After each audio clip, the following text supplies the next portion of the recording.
তোমার কাছে একটা নির্দিষ্ট ওজনের বা নির্দিষ্ট দৈর্ঘ্যের কোনো জিনিস রয়েছে, সেটাকে সমান ভাগ করে 50টা বা 60টা টুকরো করতে হলো।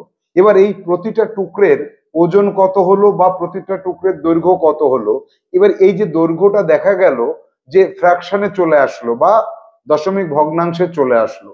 এবার বলা হলো পূর্ণ সংখ্যার আসন্ন মানে কত হচ্ছে, বা দশকের ঘরে শতকের ঘরে আসন্ন মানে কত হচ্ছে।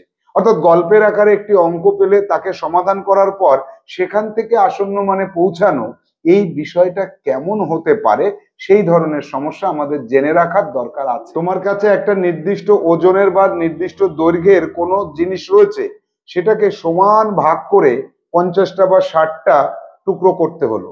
এবার এই প্রতিটা টুকরের ওজন কত হলো বা প্রতিটা টুকরের দৈর্ঘ্য কত হলো, এবার এই যে দৈর্ঘ্যটা দেখা গেল যে ফ্র্যাকশনে চলে আসলো বা দশমিক ভগ্নাংশে চলে আসলো। এবার বলা হলো পূর্ণ সংখ্যার আসন্ন মানে কত হচ্ছে, বা দশকের ঘরে শতকের ঘরে আসন্ন মানে কত হচ্ছে।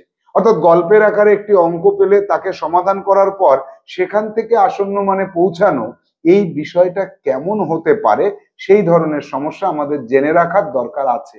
তুমি বাজার থেকে কয়েকটি আম কিনেছো, এক একটা আমের দাম 2 টাকা 65 পয়সা করে হলো। এবার যদি পূর্ণ সংখ্যার আসন্ন মানে টাকার হিসাবে তোমাকে কিনতে হতো, তাহলে কত বেশি দিতে হতো বা কত কম দিতে হতো, বা এই দামে তুমি 100টা বা 120টা আম কিনেছো, এই টোটাল যে দামটা হলো সেই দামের যদি পূর্ণ সংখ্যার আসন্ন মান বলে বা শতকের ঘরের আসন্ন মান বলে বা দশকের ঘরের আসন্ন মান বলে, তাহলে সেক্ষেত্রে তোমার কত টাকা সাশ্রয় হবে বা আরো বেশি টাকা খরচ হবে, এই ধরনের সমস্যা যদি আমরা পাই, প্রাথমিকভাবে মনে হয় একটা জটিল অঙ্ক।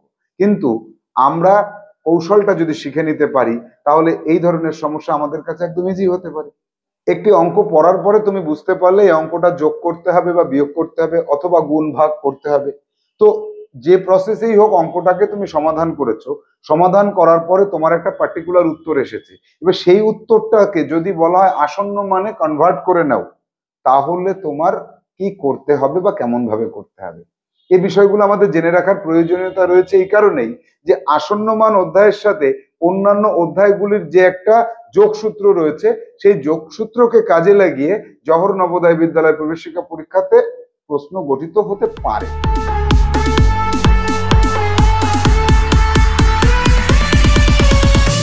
Hello students, welcome to Saha institute. Jawahar Navodaya বিদ্যালয় প্রবেশিকা পরীক্ষার অঙ্ক ক্লাস। আজকে আমাদের বইয়ের নাম কি? নিশ্চিত নবোদয় বই। নিশ্চিত নবোদয় বইয়ের 4র্থ অধ্যায় আসন্ন মান। 30 দাগের যে সমস্যাগুলি রয়েছে সেখানে আমরা কি পাচ্ছি? গল্পের আকারে সাজানো সমস্যাগুলিকে পড়তে হবে, বুঝতে হবে, তার সমাধান করতে হবে, ফাইনাল উত্তরে পৌঁছানোর পর তার আবার আসন্ন মানে পৌঁছাতে হবে।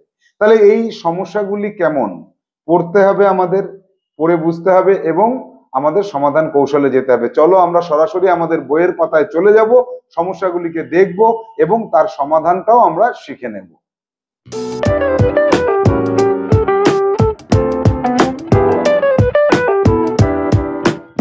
তো প্রথমে আমরা আসব 30 দাগের 1 দাগের সমস্যায়। তো আমাদের ক্লাস নম্বর 27, নিশ্চিত নবোদয় বই, জেএনবিএসটি ম্যাথ ক্লাস। এখানে আমরা 1 দাগে পাচ্ছি তোমার কাছে 56 মিটার লম্বা একটি লাল ফিতা আছে, তার থেকে 22 মিটার কেটে তোমার ভাইকে দিয়েছো, বাকিটা তোমার 3 বোনকে সমান ভাগ করে দিতে হবে। পূর্ণ সংখ্যায় আসন্ন মানে দিয়ে আর কত পরিমাণ ফিতা পড়ে থাকবে? তাহলে দেখো সমাধানটা কি করব। তোমার কাছে 56 মিটার লম্বা একটি লাল ফিতা ছিল, তাহলে সলিউশনে এসে আমরা কি করব, মানে এখানে পাচ্ছি 56 মিটার আমার কাছে ছিল, তার থেকে 22 মিটার কেটে ভাইকে দিয়ে দিলাম। তাহলে 22 মিটার কেটে ভাইকে দিয়ে দিলাম, কত পড়ে থাকলো? তাহলে 4 3 34 মিটার পড়ে থাকলো। তাহলে ভাইকে ভাইকে দেওয়ার পর, ভাইকে তুমি ফিতে কেটে দিয়ে দিয়েছো, দেওয়ার পর অবশিষ্ট থাকলো, অবশিষ্ট থাকলো 34 মিটার, 34 মিটার অবশিষ্ট থাকলো। এবার এটাকে তোমার 3 বোনকে ভাগ করে দিতে হবে। 3 বোনের প্রত্যেকে 3 বোনের প্রত্যেকে পাবে সমান সমান 34/3। কত হচ্ছে করলে? 34কে 3 দিয়ে ভাগ করো, এক্ষুনি রাফে করে নাও, রাফে করো। 34কে 3 দিয়ে ভাগ করলে পাবে 11.33 মিটার। এইবার এইভাবে আমি দেব না বোনকে, বোনকে আমি দেব কিভাবে? আসন্ন মানে দেব। তাহলে 11.33। এবার দশমিকের পরে যে 3 রয়েছে, এই 3টা 50-এর থেকে ছোট, তাহলে এর পূর্ণ সংখ্যার আসন্ন মান হবে এই 11.00। যদি 5-এর বেশি হতো বা 50-এর বেশি হতো তাহলে এখানে 12 করে দিতাম, তাহলে 11 মিটার। 11 মিটার হলো। তাহলে 3 বোনকে এই 11 মিটার করে যদি হয়, সুতরাং 3 বোন 3 বোনের 3 বোন মোট পাবে কতটুকু? মোট পাবে 11 মিটার করে, 3 জন 3 11 33 মিটার। অবশিষ্ট পড়ে থাকবে কতটুকু? অবশিষ্ট থাকবে তোমার কাছে, আর ছিল 34, তার থেকে 33 মিটার তুমি বোনদের দেবে সমান সমান 1 মিটার। তাহলে আমার কাছে আর 1 মিটার পড়ে থাকবে। এবার আসবো উত্তরে। বইয়ের উত্তরে কি বলেছে? যে আসন্ন মানে দিয়ে আর কত মিটার ফিতা পড়ে থাকবে? উত্তর কিন্তু 1 মিটার পড়ে থাকবে। তাহলে আমরা সলিউশনটা দেখে নিলাম। এখান থেকে শুরু করতে হবে, আগে এই বিয়োগটা তুমি করে রাখতে পারো। তাহলে এই যে সমস্যাটি আমরা করলাম, এই সমস্যাটি তুমি এখান থেকে এটুকু দেখে নাও, উত্তরের সাথে আমাদের মিলে গেছে, 1 মিটার অবশিষ্ট থাকবে। যাবো এবার পরবর্তী সমস্যাতে, দেখবো পরবর্তী সমস্যাটা কি বলছে। আসো 2 দাগের সমস্যায় 126 টাকা 8 জনের মধ্যে সমান ভাগ করে বন্টন করার সময় পূর্ণ সংখ্যার আসন্ন মানে বন্টন করতে গেলে কত টাকা ঘাটতি থাকবে? তাহলে সলিউশনে আসা যাক। অঙ্কটাকে আগে পড়ি আর একবার। 126 টাকা 8 জনের মধ্যে ভাগ করে দেব, তাহলে প্রত্যেকে কত পাবে? প্রত্যেকে পাবে সমান সমান 126 টাকা ভাগ 8। 126 টাকাকে যদি 8 জনের মধ্যে ভাগ করি, তাহলে 8 দিয়ে ভাগ করতে হবে। 8 দিয়ে ভাগ করো, কুইক ভাগটা করো। ভাগ করে কত পাচ্ছ দেখো তো? 15 দশমিক কত হলো? 75 টাকা। এবার এই যে 15.75 টাকা যেটা তুমি পেয়েছো, এই 15.75 এর আসন্ন মানে যাব। পয়েন্টের পরে আছে 7 আর 5, এই পয়েন্টের পরে যেটা আছে এইটা বড় আছে 50-এর থেকে, অর্থাৎ এখানে আমাকে আসন্ন মান কি হবে? তাহলে পূর্ণ সংখ্যার আসন্ন মানে হবে 16.00। এই 5টাকে বাড়িয়ে দিতে হবে এককের অঙ্কটাকে, 16 হয়ে গেল, 16 টাকা। তাহলে এবার প্রত্যেককে যদি আসন্ন মানে তুমি টাকা দাও, তাহলে কজন আছে তোমার এখানে? 8 জন রয়েছে। 8 জনের মধ্যে তাহলে 16 টাকা করে, 16 টাকা করে দিলে মোট দরকার হবে কত? 16 টাকা ইন্টু 8 জন, তাহলে 6 8 48, 4 8 আর 4 12, 128 টাকা। তোমার কাছে আছে কত দেখে নাও? 126 টাকা। তোমার কাছে কত আছে? 126 টাকা আছে। সুতরাং আরো দরকার, তোমার টাকা তো আরো দরকার হবে, আরো দরকার সমান সমান 128 মাইনাস 126 সমান সমান 2 টাকা। অর্থাৎ উত্তর কি লিখবো? যে কত টাকার ঘাটতি থাকবে? তাহলে 2 টাকা ঘাটতি থাকবে, 2 টাকা ঘাটতি থাকবে। এটা আমার সঠিক উত্তর হলো। বোঝা গেল? তাহলে এখান থেকে এই পর্যন্ত সমস্যাটাকে খাতায় ফ্রেশ করে করে নিতে হবে। এখন যেটা করছো এটা তোমার সিডব্লিউ থাকছে, এর পরবর্তীতে আমি এইচডব্লিউ দেব। এবার আসবো 3 দাগের সমস্যায়। 3 দাগে কি আছে? একটি বড় মাপের জন্মদিনের কেকের ওজন 1560 গ্রাম। নিমন্ত্রিত ব্যক্তিদের সংখ্যা 42 জন। সকলকে সমান মাপের কেক দেওয়ার সময় পূর্ণ সংখ্যায় আসন্ন মানে বন্টন করার পর এর কত পরিমাণ কেক তোমার কাছে থাকবে? একদম সেম টু সেম উত্তর হবে, কৌশলটা একই রকম হবে। তাহলে এই 1560 গ্রামকে তুমি 42 জনের মধ্যে ভাগ করছো, প্রত্যেকের মধ্যে তাহলে কত গ্রাম করে আসছে দেখি। যদি এক্সাক্ট মাপে আমার আসতে হয়, 1560 গ্রামকে ভাগ করো 42 দিয়ে, 37.14। এই যে উত্তরটা, এটা আমাকে করে দেখাও। এটা তুমি রাফে করো, এখনই করো, রাফে করো। 37.14। তাহলে এবার 37.14 এই জায়গাতে এই 14 পয়েন্টের পরে যেটা, এটা ছোট 50-এর থেকে। সুতরাং আসন্ন মান কত হচ্ছে? আসন্ন মান ইকুয়াল টু 37.00 গ্রাম। এই মাপে আমাকে দিতে হবে। 37.14 গ্রাম মাপে আমি দেব না, আমি দেব 37 গ্রাম করে। সুতরাং 42 জনে কেক পাবে। কতটা কেক পাবে দেখি? 42 ইন্টু 37 গ্রাম।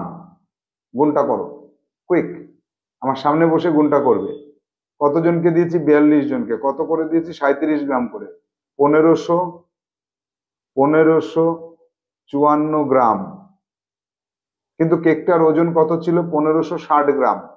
সুতরাং কেক অবশিষ্ট পড়ে থাকবে কিছুটা, অবশিষ্ট থাকবে সমান সমান 1560-এর থেকে 1554 বিয়োগ করে দাও, 6 গ্রাম। এবার তুমি উত্তরটা নিজের ভাষায় লিখে নাও যে কত পরিমাণ কেক তোমার কাছে থাকবে। আমার কাছে আর 6 গ্রাম কেক পড়ে থাকবে। উত্তরটা লেখো, আমার কাছে আর 6 গ্রাম কেক পড়ে থাকবে। এই পুরোটা করতে পারলে তবেই কিন্তু তোমার উত্তরটা সঠিক হবে। এবার আসবো পরবর্তী সমস্যায়, দেখা যাক 4 দাগে কি বলছে। সাহিল ইসলাম তার 3 বন্ধুকে যথাক্রমে 1201 টাকা, 987 টাকা এবং 1165 টাকা উপহার কেনার জন্য দিয়েছে, কিন্তু সে তার মায়ের কাছে শতকের ঘরের আসন্ন মানে টাকা পেয়েছে। তাতে তার কত লাভ বা ক্ষতি হয়েছে? তাহলে সলিউশনটা, এই অঙ্কটা অন্যরকম অঙ্ক হলো। তাহলে সাহিল মোট কত টাকা দিল? মোট দিল সমান সমান 1201 টাকা একজনকে দিয়েছে, 987 টাকা আরেকজনকে দিয়েছে, আর 1165 টাকা আরেকজনকে দিয়েছে। এটাকে যোগ করো, যোগটা করে ফেলো তাড়াতাড়ি কুইক। 1201 যোগ 987 যোগ 1165 টাকা, তাহলে 3353 টাকা। 3353 টাকা। এবার এই যে 3053 টাকা ওর বন্ধুদের দিয়েছে, এর জন্য ও কি করেছে? তার মার কাছ থেকে শতকের ঘরের আসন্ন মানে টাকা নিয়ে নিয়েছে। তাহলে 3353 এর এবার কি করব? একক দশক শতকে যাব, একক দশক শতক, শতকের ঘরটাকে চিহ্নিত করে রাখবো। শতকের ঘরের পরে আছে 53, এটা কি আছে? 50-এর থেকে বেশি আছে। তাহলে এখানে আমাকে কি লিখতে হবে? এক ঘর বাড়িয়ে দিতে হবে, 4 লিখতে হবে। এই জায়গাটায় আমরা 4 লিখবো, এখানে 4003, আগেরটাই থাকবে, এত টাকা হয়ে যাবে। তাহলে শতকের ঘরের আসন্ন মান, সুতরাং আসন্ন মান ইকুয়াল টু 3400 টাকা। এবার সাহিল তার বন্ধুদের দিয়েছে কত? এই টাকাটা দিয়েছে। তাহলে টাকা দেওয়ার পর সুতরাং লিখে নাও, সুতরাং টাকা দেওয়ার পর সাহিলের কাছে সাহিলের কাছে থাকলো সমান সমান কত পেয়েছে তার মার কাছ থেকে? 3400 টাকা। আর সে দিয়েছে 3353 টাকা। বিয়োগ করলে হলো 7 4 47 টাকা। তাহলে সাহিলের হাতে আরো 47 টাকা পড়ে রইলো, এটা তার নিজের হয়ে গেল। তাহলে মা যে টাকাটা দিয়েছিল তার থেকে সে বন্ধুদের দেবার পর তার হাতে যেটা থাকলো সেটা তার লাভ হলো। তাহলে সুতরাং তার 47 টাকা লাভ হলো। 47 টাকা তার লাভ হলো, এটা উত্তর। সুতরাং দিয়েও লিখতে পারো, উত্তর দিয়েও লিখতে পারো। তাহলে এই যে সলিউশন আমরা করলাম এই পর্যন্ত মানে করলে তোমার সিডব্লিউ হলো। এবার তুমি এটাকে পরবর্তীতে আবার এইচডব্লিউ হিসেবে করবে, ঠিক এইভাবেই লিখে লিখে করতে হবে। যাবো 5 দাগের সমস্যা। প্রত্যেকে 47 টাকা করে রোহনের কাছে রোহনের কাছে জমা করা হলো। কোনো একটা ক্লাসে রোহন বলে একটা ছেলে জমা করলো 47 টাকা করে। 24 জন তাদের টাকা জমা করলো। এখন রোহন তার টাকাটা ওই টাকার সাথে যুক্ত করলো, করে শতকের ঘরে আসন্ন মানে একটি দেওয়াল ঘড়ি কিনে আনলো। দেওয়াল ঘড়ি সে কিনে নিয়ে আসলো। প্রত্যেকের কাছে সে আর কত টাকা করে পাবে? অঙ্কটা একটু জটিল এবং কঠিন অঙ্ক। অঙ্কটাকে বারবার আমাদের দেখতে হবে। সলিউশনে যাব আমরা। 47 টাকা করে রোহনের কাছে 24 জন টাকা দিয়েছে। তাহলে 24 জন ইন্টু 47 টাকা, এই গুণফলটা নির্ণয় করব প্রথমে। তোমরা করো। 47 টাকা করে দিয়েছে 24 জনে, 1128 টাকা। 1128 টাকা। তার সঙ্গে কি করেছে রোহন? কি করেছে রোহন? তার টাকাটা ওই টাকার সাথে যুক্ত করেছে। রোহনও কিন্তু 47 টাকা দেবে। তাহলে 47 টাকা করে যদি রোহন সবার কাছ থেকে নেয়, সে নিজেও 47 টাকা দেবে। কত হলো? 1175 টাকা। 1175 টাকা সে টোটাল এক জায়গায় করেছে। তাহলে আমরা একবারেও করতে পারতাম, 47 গুণ 25 করে দিল 1175 হতো। সেক্ষেত্রেও তুমি করতে পারো। তাহলে তোমাকে লিখে নিতে হবে রোহন 24 জনের কাছ থেকে টাকা তুলেছে এবং সে নিজেও একই পরিমাণ টাকা দিয়েছে। তাহলে মোট টাকার পরিমাণ 47 গুণ 25। এবার এই যে 1175 এর কিসের আসন্ন মান? শতকের ঘরের। একক, দশক, শতক। শতকের ঘরের আসন্ন মানটা কত হবে? 75 বড় 50-এর তুলনায়। তাহলে এখানে হয়ে যাবে 12, আর পরের দুটো শূন্য হবে। 1200 টাকা হয়ে গেল। এই 1200 টাকা দিয়ে সে ঘড়ি কিনেছে।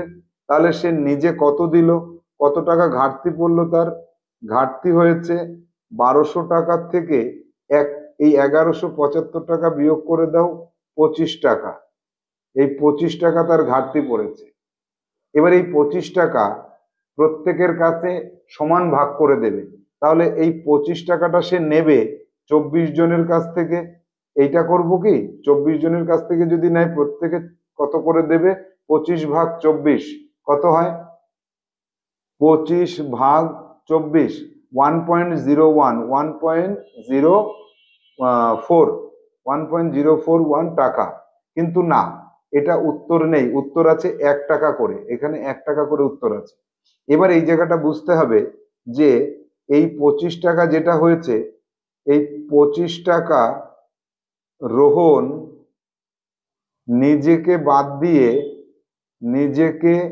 বাদ দিয়ে বাকি যে 24 জন আছে, বাকি 24 জনের কাছ থেকে নেবে।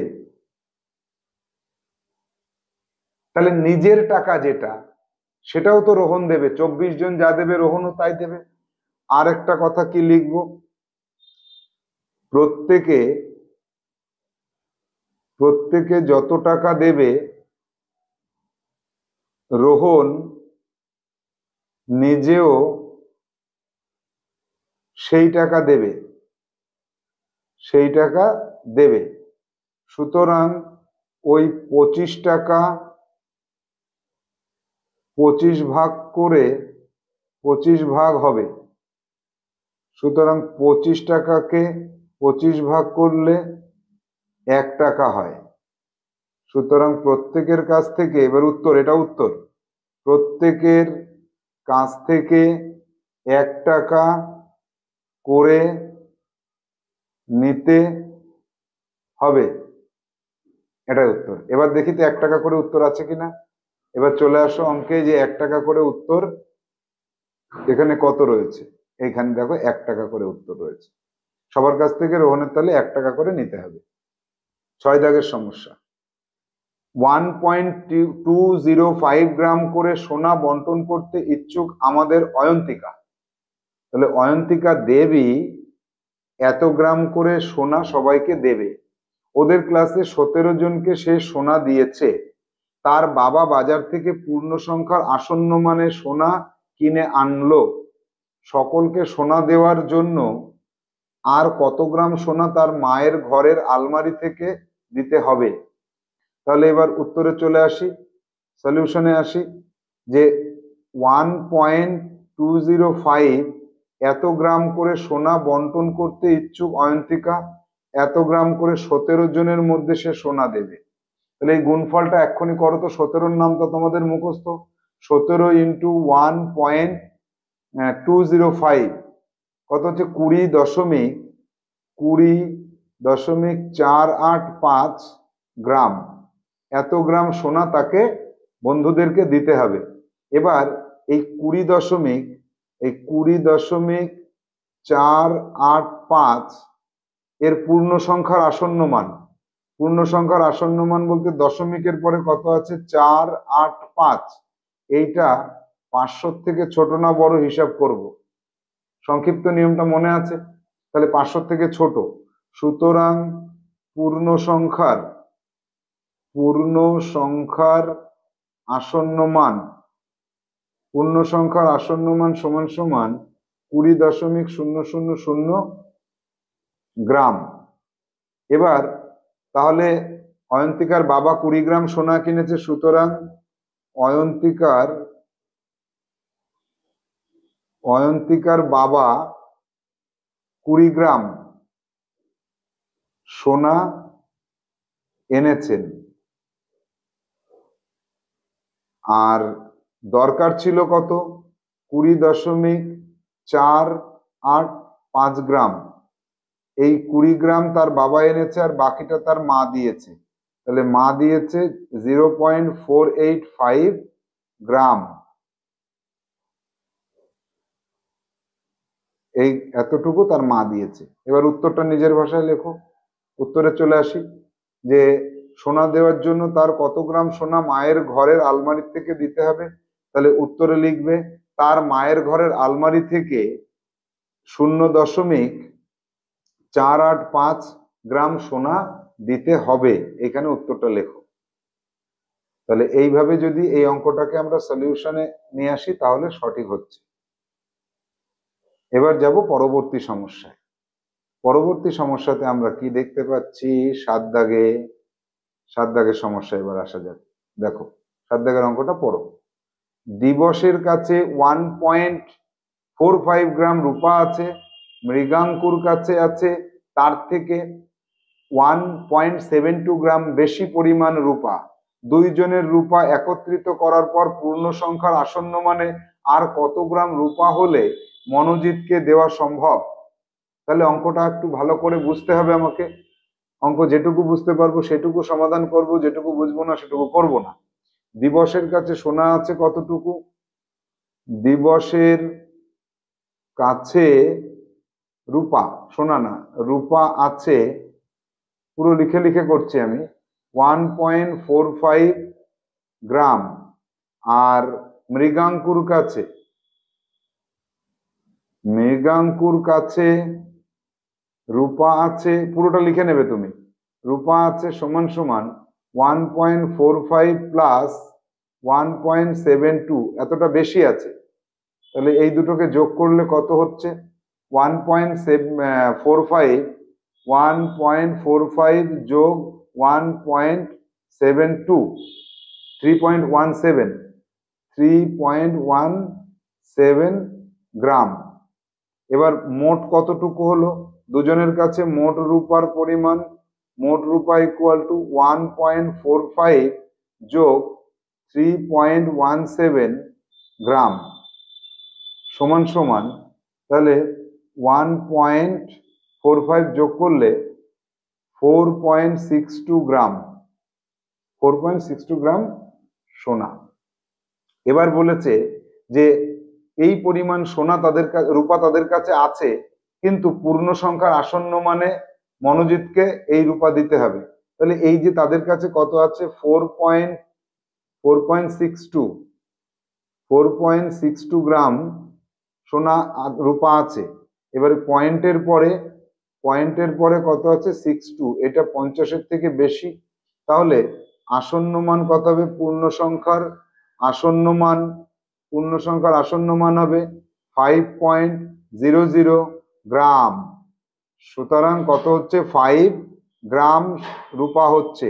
তাহলে আরো কত গ্রাম রূপা তাদের দরকার হবে, এটা আমরা কি করে পাবো, এটা আমরা বিয়োগ করলে পেয়ে যাব। তাহলে লিখতে হবে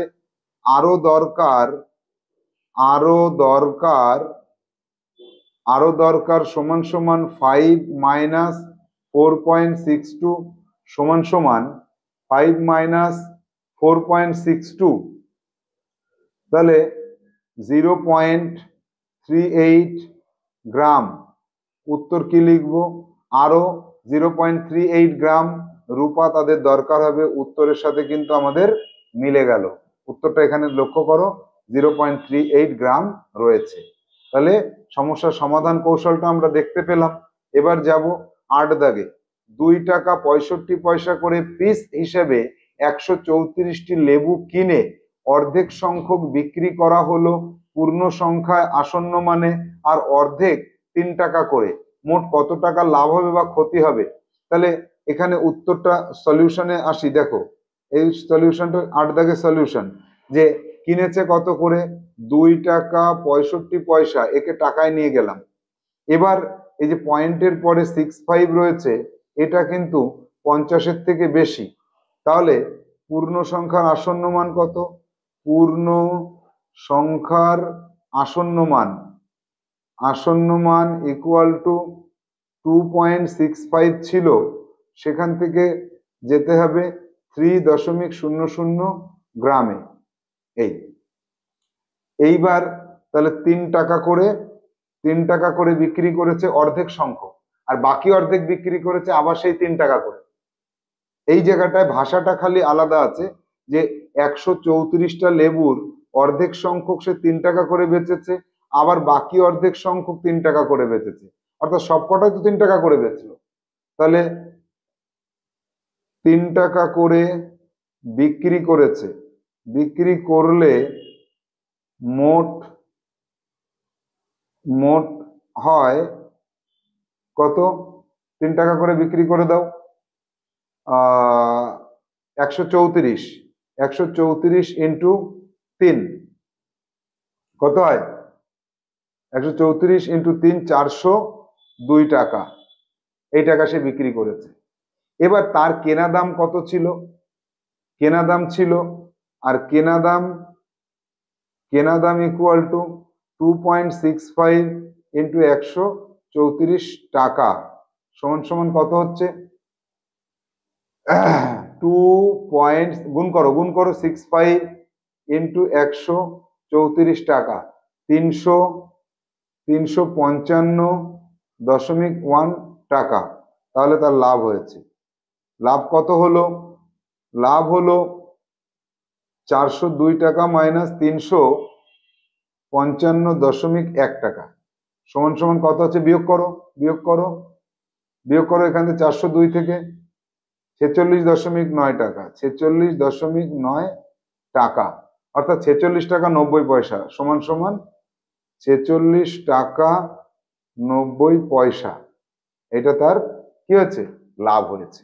তাহলে এখানে আমরা পাচ্ছি, দেখো এখানে লেখাই রয়েছে 46 টাকা 90 পয়সা তার লাভ হলো। তাহলে 8 দাগের সলিউশন আমরা দেখে নিলাম। যাব 9 দাগে। 9 দাগের সলিউশনে আসো। 5.49 টাকা করে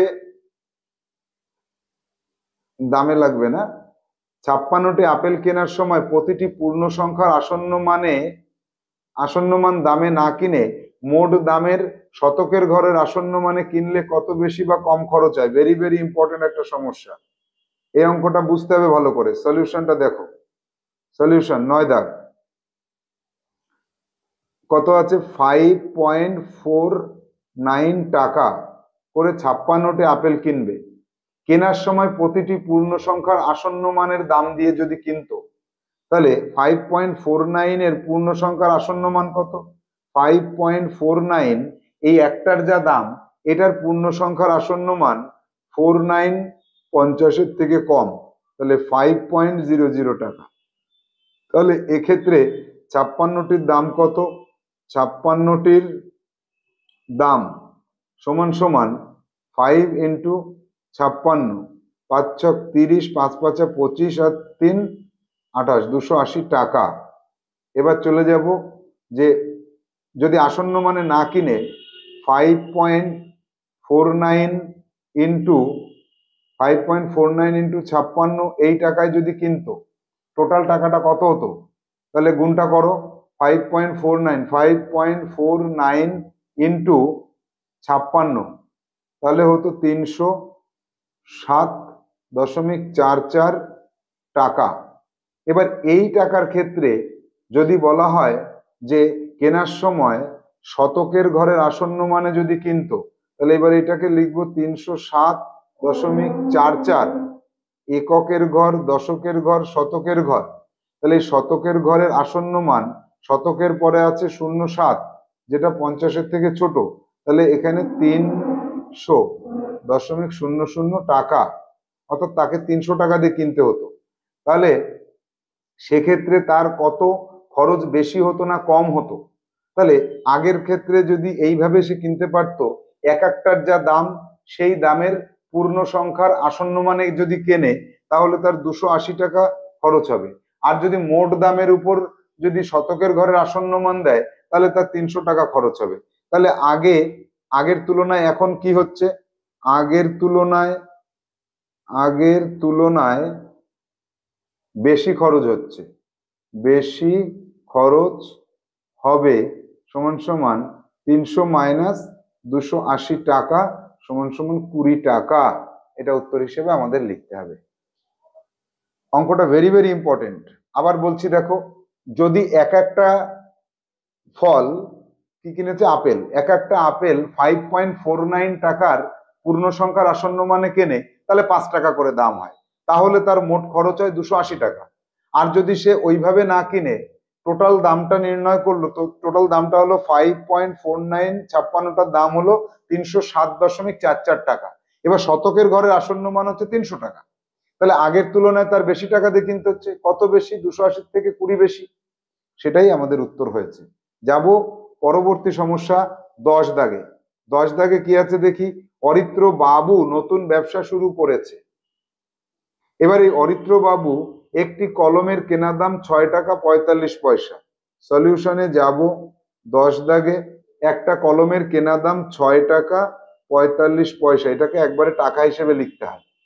তিনি 65টি কলম কেনার সময় মোট দামের উপর শতকের ঘরের আসন্ন মানে পেমেন্ট করেছেন। তাহলে মোট দাম কত হয়েছে? কয়টা কলম কিনেছেন? 65টা কলম কিনেছেন 6 টাকা 45 পয়সা করে। মোট দাম কত হয়েছে আগে আমরা বের করে রাখি, অঙ্কটা পুরোটা এখনো পড়িনি। তাহলে 65টা কলম কিনেছে 6 টাকা 45 পয়সা করে, 419.25 টাকা। এবার বিক্রি করার সময় 55 পয়সা করে দাম বাড়িয়ে বিক্রি করেছেন, 55 পয়সা করে দাম বাড়িয়ে বিক্রি করেছেন, তাতে তার মোট কত লাভ হলো? আচ্ছা, এবার তিনি এই যে 65টা কলম কিনেছেন 6 টাকা 45 পয়সা করে, কেনার সময় মোট দামের উপর শতকের ঘরের আসন্ন মান নির্ণয় করেছেন তিনি 419.25। এইটা শতকের ঘরের আসন্ন মানে তিনি দামটা দিয়েছেন। তাহলে একক, দশক, শতক। শতকের ঘরে দাগ দাও, শতকের পরে আছে 19, যেটা 50-এর থেকে কম, তাহলে লিখবো কত? এটা 4ই লিখবো, 400 টাকা। তিনি 400 টাকা দিয়ে কিনেছেন, সুতরাং 400 টাকা দিয়ে কিনেছেন। তিনি কিনেছেন কত দিয়ে? তিনি কিনেছেন 400 টাকা দিয়ে। এবার বিক্রি দাম, এবার বের করব কি বিক্রি দাম বা বিক্রয় মূল্য। তার বিক্রি দাম কত হয়েছে? তিনি 55 পয়সা করে দাম বাড়িয়ে বিক্রি করেছেন। 6 টাকা 45 পয়সা যোগ 55 পয়সা সমান সমান 7 টাকা, ইন্টু 7 টাকার সাথে 65 খানা কলম তিনি বিক্রি করেছেন। তাহলে 65 ইন্টু 7 টাকা 455 টাকায় তিনি বিক্রি করেছেন। তাহলে এক্ষেত্রে তার লাভ কত হয়েছে? তার লাভ হয়েছে 400 লাভ। তাহলে তার লাভ হলো কত? 455। 65টি কলম 7 টাকা করে যদি বেচে 455 টাকাই হয়। আর এদিকে তিনি 6 টাকা 45 পয়সা করে যদি কেনেন, 6 টাকা 45 ইন্টু 65 419 টাকা দাম হয়, 19.25 টাকা। তাহলে এর থেকে তিনি 400 টাকায় কিনে 455 টাকায়, তাহলে 55 টাকা তার লাভ হয়েছে। এখানে উত্তরটা তাহলে 55 টাকা করতে হবে। 55 টাকা তার তার মোট কত লাভ হয়েছে? এবার উত্তর লেখো। তার মোট 55 টাকা লাভ হয়েছে। নিশ্চিত নবোদয় বইয়ের আসন্নমান অধ্যায়ের 30 দাগের 10টি সমস্যার সমাধান কৌশল আমরা জানলাম। আর এই 10টি সমাধান কৌশলের সাথে সাথে আমরা এটাও বুঝতে পারলাম যে গল্পের আকারে সাজানো জটিল ও কঠিন সমস্যাগুলিকে ধীরে ধীরে চিন্তা করে স্টেপ বাই স্টেপ সমাধান করার পর আসন্ন মানে কিভাবে পৌঁছাতে হয়। তাহলে এই 10টি সমস্যা তুমি বাড়ি থেকে ফ্রেশ খাতায় লাল কালি দিয়ে প্রশ্ন এবং কালো কালি দিয়ে উত্তর করে রাখবে। তাহলে তোমার ধারণা অনেক ক্লিয়ার হয়ে যাবে এবং জওহর নবোদয় বিদ্যালয় প্রবেশিকা পরীক্ষাতে তুমি সাকসেস পাবেই পাবে। ভালো থাকবে, সুস্থ থাকবে। পরবর্তী দিন দেখা হবে পরবর্তী অধ্যায়ে। আজকের মতো ক্লাসে আমরা বলবো টাটা।